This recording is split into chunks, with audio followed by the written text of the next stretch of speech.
Dieu parle tantôt d'une manière, tantôt d'une autre, mais l'on n'y prend point garde.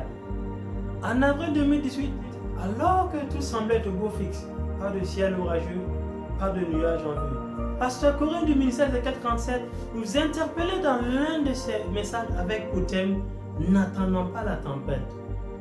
Le monde traverse actuellement une tempête jamais connue auparavant. N'est-ce pas donc de cette tempête qu'Élie parlait de manière prophétique? I don't know, je ne sais pas, mais je suis sûr d'une chose. Si vous écoutez et si vous regardez cette vidéo avec beaucoup d'attention, vous serez totalement réconforté et vous trouverez toutes les attitudes à adopter face à une telle situation. Donc sans plus tarder, écoutez le message.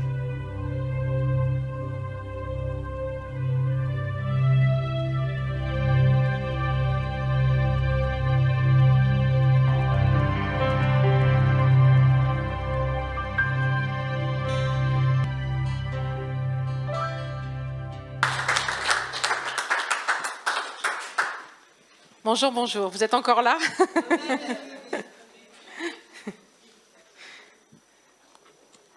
Alors, on va aller dans Acte 27. Moi, mon thème, ça sera « N'attendons pas la tempête ». C'est le message pour toi aujourd'hui. N'attends pas la tempête. Alors, voilà l'histoire de Paul, en fait, qui part pour l'Italie et... comme vous l'aurez pu le voir, il se passe pas mal de choses. La première des choses, c'est qu'ils ont quitté le port pour atteindre un port qui serait mieux. Alors, combien d'entre nous, des fois, on est dans une situation inconfortable et on a décidé de quitter le port, de quitter cet endroit. Alors, ça peut être tout un tas de choses. Ça peut être, on va changer de maison. C'est tout à fait légitime, hein, on a le droit de déménager. Ça peut être, pour mon ministère, je voudrais ça, je me projette de telle manière. Ou avec le relationnel, je dis, si je pouvais étendre un peu mon relationnel. Voilà, on se trouve pas très bien en ce moment dans notre relationnel, on veut quelque chose de plus étendu. Enfin, on fait des projets, on veut atteindre un autre port. Ça peut être aussi notre travail. On est dans une place et puis... on se dit, je convoite un peu plus, je voudrais cette place-là ou cette place-là. Alors ça peut être tout à fait louable, on va dire, hein. Mais combien de fois, nous, on se sent, on va dire, dans un port où on se sent plus à l'aise, on n'est plus bien. Ça peut être aussi le célibat.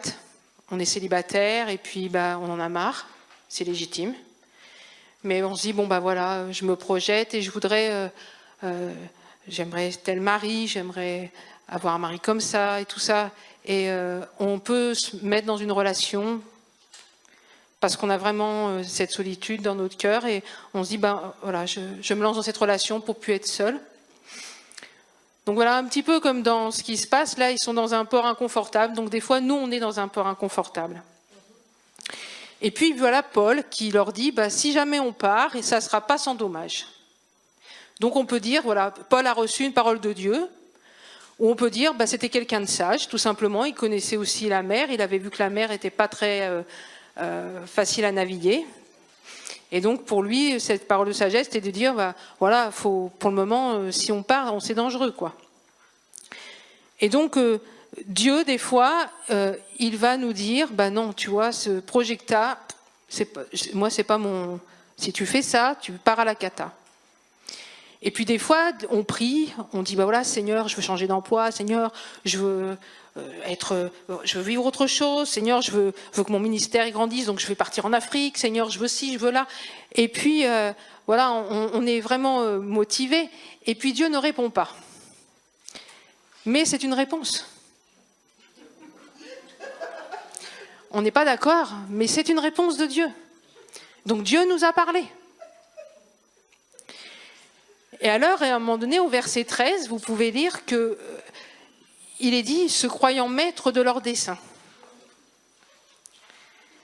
Alors donc, eux, ils ont fait confiance plutôt aux professionnels, on va dire, qui disaient « hop, nous on part, hein, on peut y aller », plutôt qu'à la voix de Dieu. Et combien de fois ça nous arrive? On fait notre chemin, on part, on ne fait pas attention à ce que Dieu nous dit. Seulement, il y a des conséquences. Et alors souvent, on a donné notre vie à Jésus, on est vraiment en Jésus. Et puis, faisant chemin, au fur et à mesure qu'on marche, eh bien, Jésus, il n'est plus là, mais il est à l'arrière. Et souvent aussi, c'est valable aussi dans le service de Dieu.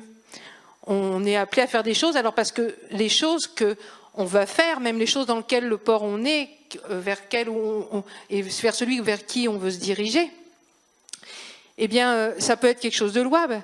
Ça peut être, voilà, je suis invité à des réunions, je vais prêcher là, ou je vais faire la louange à tel endroit, ça, c'est louable.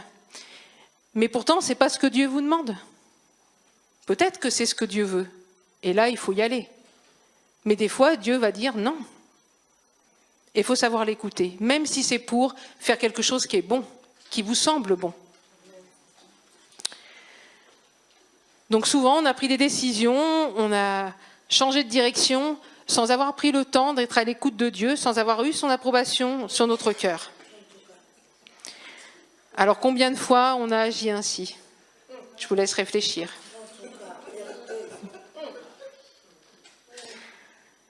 Vous savez l'histoire du fils prodigue, je crois que vous la connaissez tous. Eh bien, quand on pense à lui, on pense au péché. On pense peut-être que ça a été un garçon qui a été avec les femmes, il a forniqué, il a dépensé tous ses sous, il a joué, peut-être, donc il a péché. Mais pécher, ça veut dire manquer le but. Ça veut dire manquer le but. Ça sous-entend qu'à chaque fois qu'on fait quelque chose sans être mandaté par Dieu, ou en désobéissant tout du moins à la voix de Dieu, eh bien on manque le but. Puisque le but, c'est celui dans lequel Dieu nous veut. Qu'est-ce qu'il a fait, le Père, le Seigneur? Qu'est-ce qu'il a fait avec le Fils prodigue? Il nous a dit que le Père, il l'attendait. Eh bien, aujourd'hui, je pense vraiment, ça fait un moment que ce message, il brûle sur mon cœur. Je pense que Dieu, il est là et il en attend certains d'entre vous. Vous avez pris des directions qui n'ont pas été données par Dieu, qui n'ont pas été avalisées par Dieu, et Dieu, il vous attend. Alors, qu'est-ce qui se passe dans notre histoire? Au verset 14, vous allez voir qu'il y a un vent qui se lève. Alors là, c'est la cata. Il faut savoir qu'au départ, quand ils ont commencé à partir, il est dit quand même qu'il y avait un petit vent. Ça veut dire que là, en fait, c'était sympa, le bateau, il partait bien, donc les choses semblaient bien aller. Et alors donc, quand on est même en dehors du plan de Dieu, des fois, au départ, ça part bien, ça démarre bien, donc on se dit, ouais, ça marche, Dieu est derrière tout ça. Mais peu de temps après, le vent se lève, et là, c'est la tempête. Donc, c'est plus la même chose. Alors, ce vent, il amène la tristesse, la crainte, le trouble dans nos cœurs, un désespoir aussi. Puis on se dit, est-ce que je vais m'en sortir? Est-ce que je peux changer, faire demi-tour? Comment je fais? Alors ce vent, il ne vient pas de Dieu, même s'il est permis par Dieu. C'est une tempête envoyée par l'ennemi. Pourquoi? Parce que quand on désobéit à la voix de Dieu, si Dieu vous a dit, tu ne fais pas ça, et que tu le fais quand même, eh bien tu ouvres une porte large comme ça à l'ennemi. Et tu lui laisses libre accès. Et donc, c'est ce qui s'est passé là. Ils ont désobéi, et là, la tempête s'est envoyée pour les amener à dériver, en fait, à perdre vie, à les amener à la mort. Et c'est ce que le diable, il veut faire de ta vie. Il veut t'amener à la mort. Alors que ta destinée, elle doit être conduite par l'Esprit de Dieu. Alors, qu'est-ce qu'ils ont fait, tous ces braves matelots? Ils ont d'abord jeté la cargaison à la mer. Alors, qu'est-ce que c'est que la cargaison pour nous? Qu'est-ce que ça peut représenter? Eh bien, ça peut représenter tout un tas de choses qui encombrent nos vies et qui nous empêchent d'avancer. Des choses qui sont lourdes à transporter. Ça, on n'en a pas besoin. Il faut nous alléger. Alors, c'est plein de béquilles, en fait. Alors, ça peut être plusieurs choses. Ça peut être notre religiosité. Ça, ayant l'apparence de la piété, nous dit la parole, mais reniant ce qui en fait la force. Des fois, on a l'air bien pieux, tout ça, mais c'est quelque chose qui nous empêche d'avancer. parce qu'on ne vit pas les choses de l'esprit. Ça peut être notre raisonnement cartésien. On réfléchit à tout, tout doit être relationnel, tout doit bien être carré. Eh bien ça, il faut aussi le jeter à la mer. Parce qu'avec Dieu, eh bien, Dieu ne pense pas comme nous. Ses pensées sont au-dessus de nos pensées. Ça peut être aussi tous nos biens matériels. Voilà, je suis quelqu'un parce que je possède. Et ça peut être aussi notre savoir. Je connais beaucoup de choses, j'ai des diplômes. Et tout ça, je m'appuie là-dessus, je me base là-dessus, mais pas sur Dieu. Et tout ça, il faut le déposer. Et ça peut être aussi des non-pardons. Et ça, je voudrais m'arrêter un petit moment là-dessus. Il y a souvent des blocages dans nos vies parce que on trimballe, on porte, comme ce bateau, il portait des marchandises qui nous arrêtent. Et alors le non-pardon le non-pardon, en fait, est quelque chose qui va vous immobiliser, vous paralyser. Le pardon, ça n'est pas un sentiment. Ça, il faut le savoir. Pardonner à quelqu'un, c'est une décision. C'est dire, voilà, Seigneur, moi, je décide de pardonner. La parole de Dieu nous dit, pardonne nos offenses comme nous pardonnons. Ce n'est pas une option. Et donc, si quelqu'un d'entre vous, au fond de son cœur, sent qu'il a de l'amertume envers quelqu'un, sent qu'il vraiment, son cœur est lourd parce que, peut-être à juste titre, il a été blessé, elle a été blessée, eh bien le Seigneur lui dit aujourd'hui, pardonne. C'est trop lourd à trimballer pour toi, c'est trop lourd à porter. Il faut qu'aujourd'hui, tu jettes ça à la mer. Tu jettes ça aux pieds de Jésus. Après, ils jetèrent leurs agrès. Qu'est-ce que ça représente pour les agrès? En fait, les agrès, c'est tout ce qui sert pour naviguer. En fait, pour vivre notre vie, le quotidien de notre vie. Donc, c'est nos autres béquilles. Donc, ça peut être notre travail, conjoint, ministère, l'appel qu'on a. Alors, tout ça, c'est bon. En soi, c'est bon. Mais à un moment donné, parfois, dans nos vies, ça s'est mis à prendre trop de place. Et ça nous empêche de vivre la vie que Dieu a pour nous. Et en fait, toutes ces choses ont pris la place de Dieu. Alors aujourd'hui, où est-ce que tu en es, toi? Quelle est ta béquille que tu as besoin de jeter à la mer? Alors après, malgré que nous sommes chrétiens, quand on voit tout ça, en fait, on est tous un peu concernés par toutes ces choses. On se rend compte que notre cœur de chrétien, il s'est refroidi. Alors souvent, on se dit, moi, ce que je veux, c'est des prédications de feu, je veux la puissance, je veux le miraculeux. Moi aussi, je le veux. Mais mon cœur, est-ce que mon cœur, il est encore en feu pour Dieu? La parole de Dieu nous dit, ce que j'ai contre toi, c'est que tu as abandonné ton premier amour. Je connais tes œuvres, mais tu n'es ni froid ni bouillant. Ton cœur, où est-ce qu'en est ton cœur? Moi, ce que je crois, et je parle pour moi-même aussi, je me prêche à moi-même, c'est qu'on a besoin du feu de Dieu, du feu de l'amour de Dieu. Nous avons besoin que nos cœurs ils se mettent à battre à nouveau pour Dieu. Rappelez-vous, ceux qui ont rencontré le Seigneur il y a déjà très longtemps, comment vous étiez fous de Dieu. Dieu, il veut ça, il veut que vous retrouviez ce cœur en feu pour lui. Je ne sais pas s'il y en a qui ont été amoureux, je suppose que oui, puisqu'il y a des couples. Quand on est amoureux, eh bien, on aime parler à son amour, on aime passer du temps avec lui, on aime se laisser interpeller par lui, on l'écoute, on aime lui plaire. Et avec Dieu, c'est pareil. Jésus, c'est notre amour. Est-ce que tu cherches à plaire à Jésus ? Est-ce que tu cherches à passer du temps avec lui? Est-ce que tu lui parles?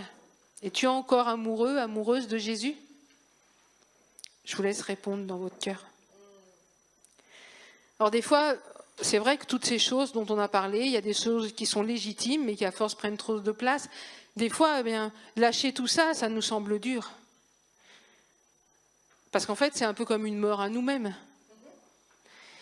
Et la parole, elle nous dit dans Jean 12, 24, « En vérité, je vous le dis, si le grain de blé qui est tombé en terre ne meurt, il reste seul. Mais s'il meurt, il porte beaucoup de fruits. » La vallée d'Ézéchiel, c'est la mort aussi. Et pourtant, il y a la solution de Dieu. J'aimerais te dire aujourd'hui que même si tu te rends compte qu'il y a des choses qui ont pris la place de Dieu dans ta vie, si tu sens que Dieu te dit « ça maintenant, il faut que tu le poses », eh bien c'est le temps pour toi de revivre. C'est le temps d'une mort à toi-même, mais c'est le temps de vivre réellement.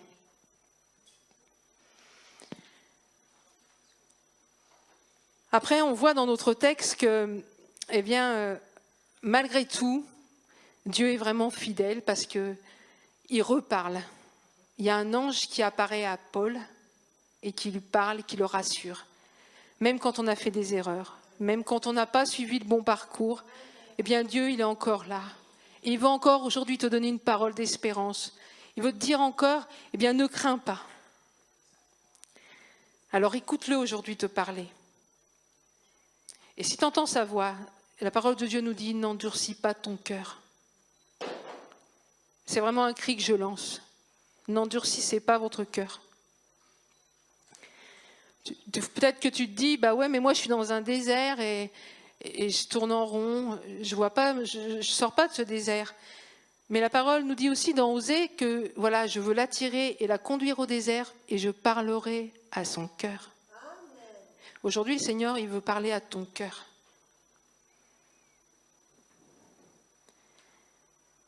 Et je crois que Dieu, il dit à plusieurs personnes d'entre vous, reviens à moi.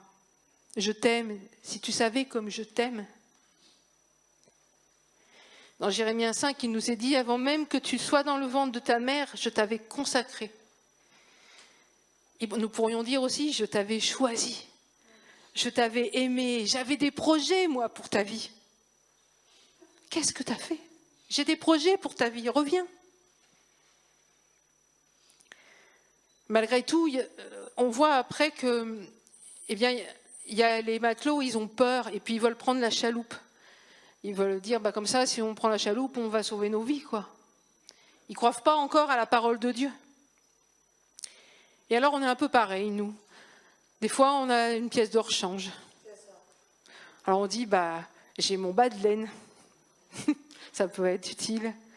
J'ai mon relationnel. Bah, je connais un tel, ça va m'aider. Ou alors, je sais faire d'autres choses. Le Seigneur, il nous dit, non. Aujourd'hui, c'est le temps pour toi de t'arrêter, d'écouter et de déposer tout cela aux pieds de Jésus. Alors après, on voit Paul qui dit aux matelots, bah voilà, ça fait longtemps que vous n'avez pas mangé, vous allez manger. Et qu'est-ce qu'il fait, Paul? Il rend grâce. Et ça, c'est important. Jean 6, 35 nous dit, Jésus leur dit, je suis le pain de vie. Celui qui vient à moi n'aura jamais faim, et celui qui croit en moi n'aura jamais soif. En fait, Paul, qu'est-ce qu'il fait en rendant grâce? Il ramène tout à Jésus. Et aujourd'hui, il est temps pour toi de tout ramener à Jésus. Est-ce qu'il est encore le centre de ta vie?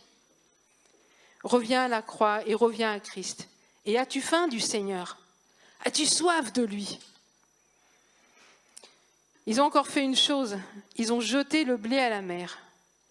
En fait, le blé, c'était la nourriture, c'était la seule chose qui leur permettrait peut-être encore de survivre un peu. Et toi, il y a des choses que je n'ai sûrement pas parlé, mais qu'as-tu que tu n'as pas encore laissé à Jésus? Jésus, il te veut tout entier. Il faut que tu suives Christ, le pain de vie. Donc en fait, ils ont tout lâché pour vivre une complète dépendance à Dieu. Et un peu, je vais rebondir dans ce que Claudie disait, mais arrêtez et sachez que je suis Dieu. Savoir qui est Dieu pour nous. Savoir qui est Dieu pour toi. Pour chacun d'entre vous. Qui est Dieu pour toi? Je pense que on n'est pas là par hasard, c'était pas prévu au départ du tout. Et je crois qu'aujourd'hui, vraiment, le Seigneur, il attend. Il t'attend. C'est le temps de tout lui abandonner, de dire, voilà Seigneur, je t'abandonne tout. De revenir au pied de Jésus, à la croix. Le Seigneur ne te rejettera pas. On a tous fait des erreurs, on a tous eu des parcours des fois qui n'étaient pas droits. Mais Dieu, il t'appelle, il t'attend. Et là, au pied de Jésus, qu'est-ce qui va se passer au pied de la croix? Bien, tu vas reprendre vie et tu vas avoir de nouvelles forces pour continuer la route. Et cette fois, avec lui. On voit dans le verset 42 que l'ennemi, ils disent en fait qu'ils vont tuer les prisonniers parce que c'est plus sûr, quoi. On voit que l'ennemi, là, il a encore des projets. Seulement, il ne peut plus. Il ne peut plus les mettre à exécution, car maintenant, c'est Dieu qui est complètement qui règne dans ta vie. Donc même si l'ennemi, à ce moment-là, il a encore des choses en prévision pour toi, et il en a, il est limité. Il ne pourra pas faire ce qu'il veut. Alors, la bonne nouvelle, c'est qu'à la fin, il nous est dit, dans verset 44, « Tous parvinrent sains et saufs ».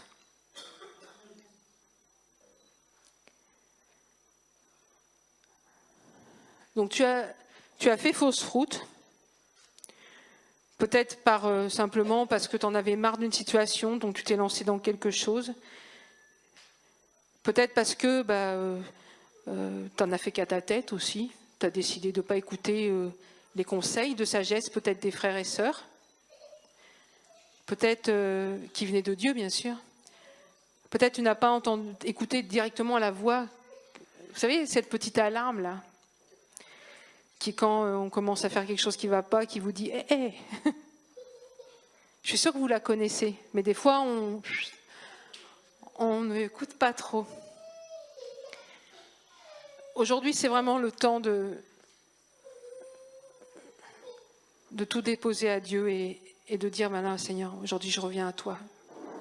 On redémarre ensemble, Seigneur. Lui, il attend que ça. Il ne vous rejette pas. Le Seigneur, il veut te donner vie, te redonner une nouvelle vie. Il veut que le vent de son esprit souffle en toi. Il veut te ramener sur le rivage, sain et sauf. Est-ce que tu veux que l'Esprit de Dieu revienne dans ta vie? Dans la vallée d'Ézéchiel, tout n'est que meurt. Comme pour ces hommes sur le bateau, dans la vallée d'Ézéchiel, ta situation, elle semble à un point de non-retour. Tu penses que pour toi, c'est fini, et je pense que les chants étaient vraiment inspirés parce que plusieurs fois, c'est pas fini, quoi. Peut-être qu'il y a la tempête, mais même là, Seigneur, tu es là.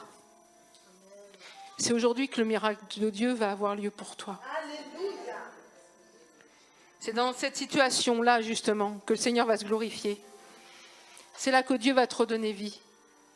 Et un jour, tu seras un témoin de ce que Dieu a fait. Un jour, j'ai fait un songe et j'ai vu un tremblement de terre. Enfin, j'étais au haut d'une montagne et j'ai vu un tremblement de terre. Et j'ai senti la panique monter en moi. Et je voyais en bas tout un tas de gens ça tremblait de partout, tout lâché, quoi. Et au fond de mon cœur, je savais qu'il allait y avoir un deuxième tremblement de terre. Et je paniquais, j'avais peur pour ma famille, j'avais peur pour ceux que j'aimais, puis pour moi aussi, même si j'étais en haut de la montagne, je me disais ça va peut-être me toucher aussi. Et à un moment donné, j'ai crié Jésus, et il n'y avait que lui. Je crois qu'on arrive dans des temps très difficiles. Je crois qu'un gros nuage arrive sur nos pays, et ça va être très difficile. Aujourd'hui, Dieu t'attend, mais demain, il sera toujours là, le Seigneur. Mais les situations, tout ce qui va se passer, peut-être que tu ne pourras plus revenir à ses pieds. Voilà, comme dans mon rêve, comme dans ce songe, accroche-toi à Jésus. Tu auras peut-être l'impression de sauter dans le vide, mais Jésus est là, il va te rattraper. Voilà. C'est ce que vraiment j'avais à vous partager.